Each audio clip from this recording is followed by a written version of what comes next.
మరి పోరాటం చేసిన మా బీఆర్ఎస్ పార్టీ నాయకులకు, కార్యకర్తలకు పేరు పేరున సోషల్ మీడియాలో కూడా బ్రహ్మాండంగా పార్టీకి మద్దతుగా అండగా నిలబడ్డ మా తమ్ముళ్ళకి, మా చెల్లెలకి అందరికీ పేరు పేరున వారికి హృదయపూర్వకంగా ధన్యవాదాలు తెలియజేస్తూ, మరి రాష్ట్ర వ్యాప్తంగా నిజానికి అధికార పార్టీ ఎన్ని రకాలుగా ఈ ఎన్నికల్లో సామధాన భేద దండోపాయాలు ప్రయోగించే ప్రయత్నం చేసినా వారు స్పష్టంగా ప్రజల మనసు గెలుచుకోవడంలో విఫలమైనారని చెప్పుకోక తప్పదు.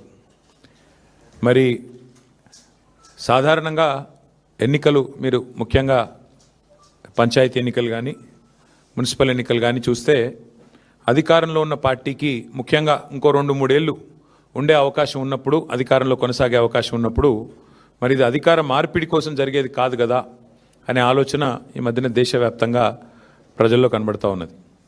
కానీ దానికి భిన్నంగా తెలంగాణలో మీరు చూసినట్టయితే మొన్న పంచాయతీ ఎన్నికల్లో 2 ఏళ్ళు తిరగకముందే కాంగ్రెస్ పార్టీకి ప్రజలు బుద్ధి చెప్తూ దాదాపు 40% గ్రామ పంచాయతీలు బీఆర్ఎస్ పార్టీ కట్టబెట్టారు.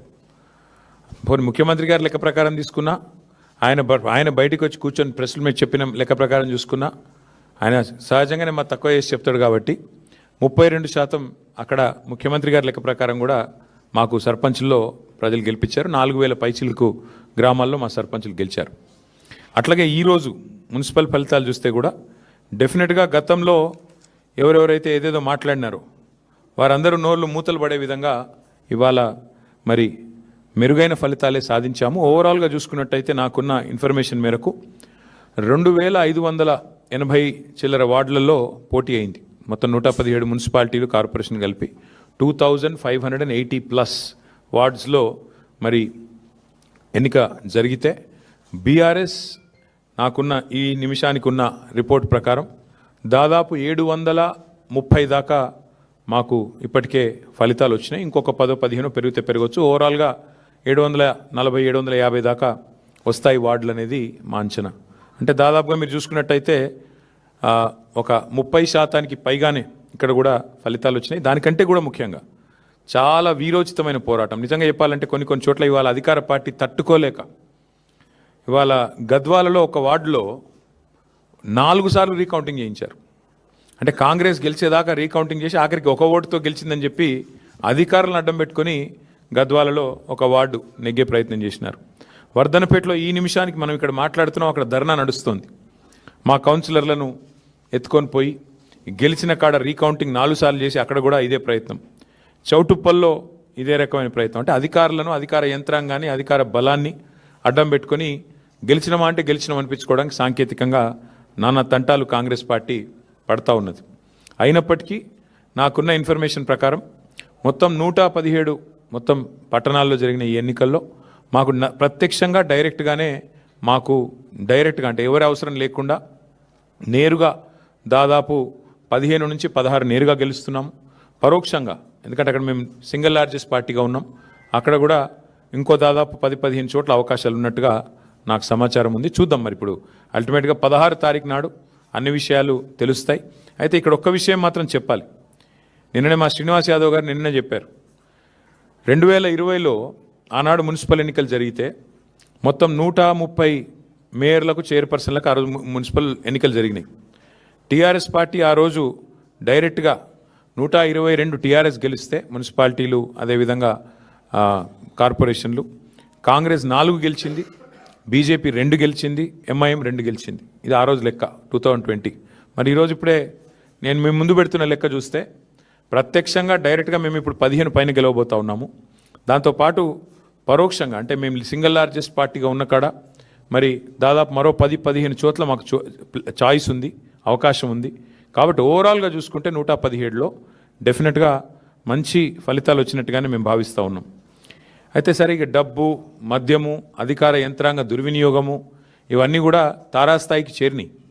చూస్తూ ఉన్నారు, మీరు కూడా చూస్తున్నారు. ఇప్పుడు మీరు కూడా టీవీలలో మీరు కూడా స్క్రోలింగ్లు ఇచ్చారు, మీరు కూడా వీడియోలు ఇచ్చారు. చాలా చోట్ల మరి పెద్ద ఎత్తున విస్తృతంగా అధికార దుర్వినియోగం కూడా జరిగింది. అయినప్పటికీ ఓటర్లు మాత్రం భయపడకుండా బయటకు వచ్చి ఓటేసినందుకు వారికి కూడా మేము ధన్యవాదాలు చెప్తా ఉన్నాం.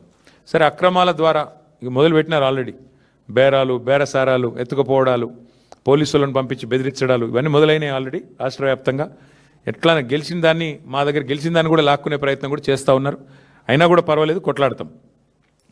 అయితే మాకు సంతోషకరమైన విషయం ఏమంటే, సింగరేణిలో జరుగుతున్న బొగ్గు కుంభకోణం ఏదైతే ముఖ్యమంత్రి గారి బావమరిది కీలక పాత్రధారిగా, ముఖ్యమంత్రి బావమరిది కింగ్ పిన్గా సింగరేణిలో ఏదైతే 6,000 కోట్ల కుంభకోణాలు చేసినారని మేము బయట పెట్టినామో, దాని తర్వాత మాతో పాటు CPI, communist party of India కలిసి వచ్చి మాకు చెన్నూరు నియోజకవర్గంలో క్యాతన్పల్లి మున్సిపాలిటీలో మాతో పాటు కలిసి ప్రచారంలో పాల్గొనడమే కాకుండా సీతారాములు గారు ఈరోజు ఆ మున్సిపాలిటీ కూడా మేము గెలుచుకున్నాం.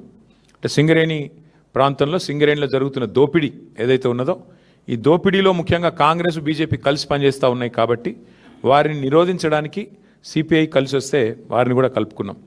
ఇక్కడికి వచ్చే ముందు మిత్రులు కొత్తగూడెం శాసనసభ్యులు రాష్ట్ర సిపిఐ సెక్రటరీ సాంబశివరావు గారితో కూడా నేను మాట్లాడాను. కొత్తగూడెంలో కూడా ఈరోజు హంగ్ వచ్చింది. అక్కడ కూడా సిపిఐకి 25 ఏదో వచ్చినట్టున్నాయి, మాకు 9, 10 వచ్చినట్టున్నాయి.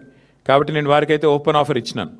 సింగరేణిలో జరుగుతున్న కుంభకోణాలు, సింగరేణిలో జరుగుతున్న దుర్మార్గాలు, అరాచకాలకు అడ్డుకట్ట వేయాలి అంటే డెఫినెట్గా మేము మీతో కలిసి వస్తాము. కాంగ్రెస్, బీజేపీని అడ్డుకోవాల్సిన అవసరం ఉంది. ఎందుకంటే ఈ రెండు చోట్ల కూడా అక్కడ 51% వాటా సింగరేణిలో రాష్ట్ర ప్రభుత్వానికి ఉంది, కాంగ్రెస్ ప్రభుత్వం ఇక్కడ ఉన్నది. 49% వాటా కేంద్ర ప్రభుత్వానికి ఉంది, బీజేపీకి అందులో భాగస్వామ్యం ఉంది. ఇన్ని అక్రమాలు జరుగుతున్నాయని చెప్పి మేము గొంతెత్తి ధర్నాలు చేసి, క్షేత్రంలో ఘోషించి, ప్రెస్ మీట్లు పెట్టి, గవర్నర్ని కలిసి ఇంత హంగామా చేస్తే మరి ఇంతవరకు అటు కాంగ్రెస్ చప్పుడు చేయదు, ఇటు బీజేపీ చప్పుడు చేయదు. అందుకే మిత్రులు సిపిఐ రాష్ట్ర సెక్రటరీ మరి సాంబశివరావు గారికి నేను ఫోన్ చేసి చెప్పాను, మీరు కనుక తీసుకోవాలనుకుంటే కొత్తగూడెం కార్పొరేషన్ మీరు తీసుకోండి, మేము మద్దతు ఇస్తాం ఓపెన్గా అని చెప్పి కూడా వారికి చెప్పడం జరిగింది. ప్యూర్లీ ఒకటే ఉద్దేశం, సింగరేణిలో జరుగుతున్న దోపిడీని, సింగరేణి కేంద్రంగా ఉన్న కొత్తగూడెంలో తప్పకుండా అక్కడ మరి కాంగ్రెస్, బీజేపీని ఎండగట్టాలన్న ఉద్దేశంతోనే ఈ ఆఫర్ కూడా మేము ఇచ్చాము. అట్లా కలిసి వచ్చే లౌకిక పార్టీలు ఉంటాయి, చాలా రకరకాల కాంబినేషన్స్ ఉంటాయి.